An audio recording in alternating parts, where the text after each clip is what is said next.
আমার বাচ্চা কোথায় আছে দেখো বড় বড় বড় করে এটা তুই নায়িকা তুই তুই কি করে নিতে নায়িকা দেখো চলে গেল নাও আরে পুরো তো স্যারকে আপনি দিবি তো ওই ফটো আমি আপনি কি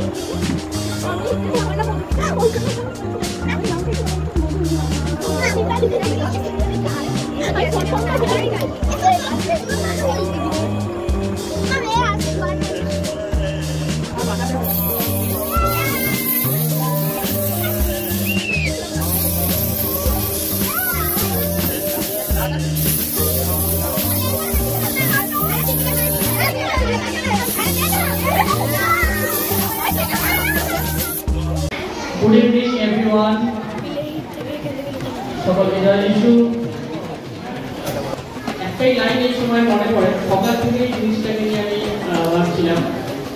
নেলসন ম্যান্ডেলার একটা উক্তি, education is the most powerful weapon by which we can change the world. শিক্ষা হচ্ছে সবথেকে শক্তিশালী একটা অস্ত্র যার কারণে আমরা পুরো পৃথিবীকে বদলে দিতে পারি। কিভাবে? একটা ছোট উদাহরণ দিই, বুঝতে পারবেন। আগে মানুষ হেঁটে হেঁটে যাতায়াত করতো না সব জায়গায়। যখন মানুষ অনেক কিছু করতে শিখলো, বিজ্ঞানের আবিষ্কার হলো, অনেক কিছু পড়াশোনা করলো, কিসের আবিষ্কার হলো? চাকা থেকে আস্তে আস্তে আজকে আমরা কিসে যাতায়াত করি? গাড়ি, মোটর গাড়ি, এরোপ্লেন, জাহাজ, উড়োজাহাজ, হেলিকপ্টার, এই সমস্ত কিসের নাম?